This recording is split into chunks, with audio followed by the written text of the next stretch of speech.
আমরা যখন কাউকে বোকা বোঝাতে চাই সেক্ষেত্রে আমরা কিন্তু গরু, ছাগল, গাধা এগুলো বলে থাকি।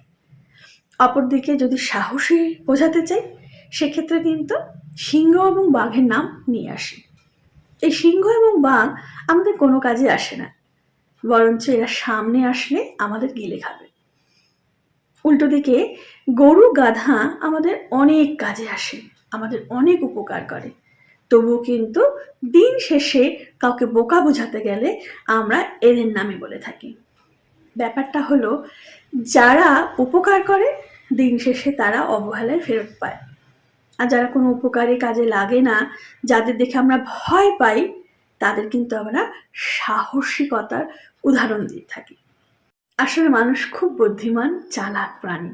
তারা জানে দুর্বলের উপর জোর খাটানো যায়, কিন্তু যারা শক্তিশালী, যারা উল্টে উত্তর দিতে পারে, জবাব দিতে পারে, তাদের কাছ থেকেই মানুষ দূরে থাকে।